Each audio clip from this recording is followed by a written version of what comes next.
When I started out in DJing, I thought to myself that if I could win a bunch of DJ competitions, I could probably land a gig. And the winner tonight is Carlo, representing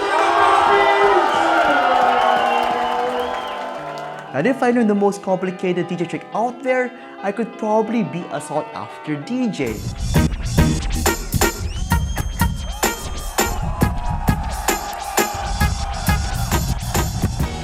And that if I spent countless amounts of money on DJ gear and online courses, I could probably even be the world's #1 DJ. This is the best equipment. It's the best turntable in the market now. And so, I spent that time and I spent that money. And at the end of the day, did I become the world's #1 DJ? Hell no.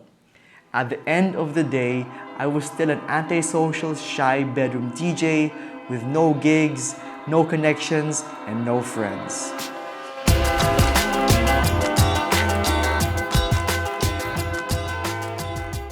Looking back now, I realized that I was just procrastinating.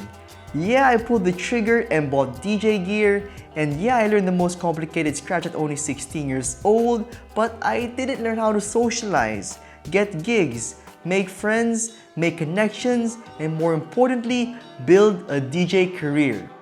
And so the mistake I want you guys to avoid to make is to think that skills and gear are everything.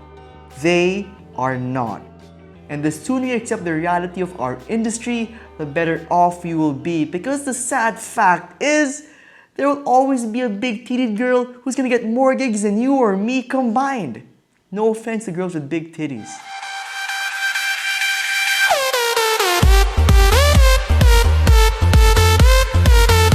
But it's not all bad news. If you want to get gigs, it's actually pretty simple. Go out and socialize.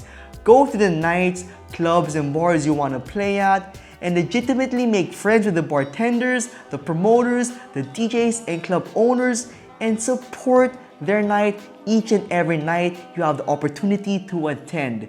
And hopefully you get close enough with them to actually get booked to play for them, because they'll be more bound to book you because they know you rather than because of the skills you have.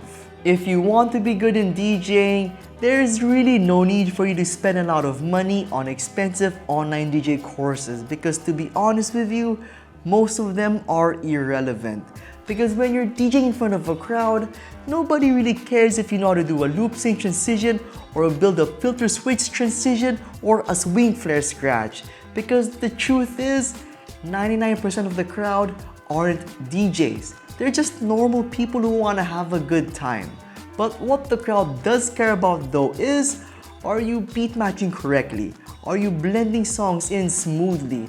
And most importantly, are you building a vibe and selecting the right songs at the right time, giving them an awesome experience?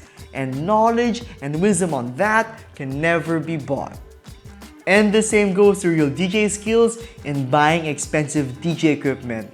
Just because you own the latest and greatest DJ equipment does not mean you'll automatically gain the latest and greatest DJ skills, if only it were that easy. You have to remember that DJ equipment are just tools for you to use to better your career and to better your skill set.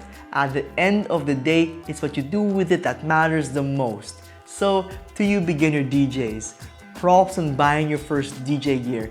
That really is the hardest yet easiest step to take in your DJ journey. The next thing to do now is to focus on building your fundamentals in mixing and blending in music.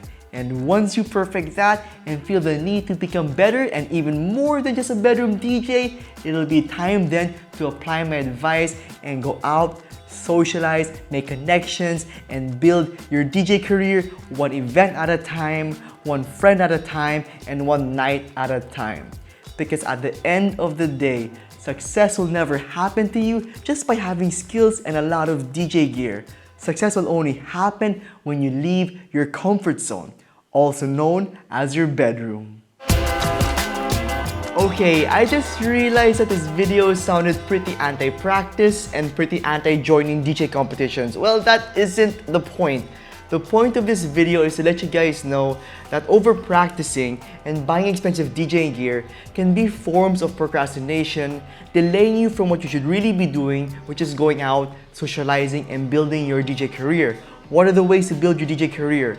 Yes, practicing and having good equipment will help, but most of all, using what you've learned and using what you have to make content will help you even more. And that's what I did to reach this point in my career. So I hope you guys do that too. Peace.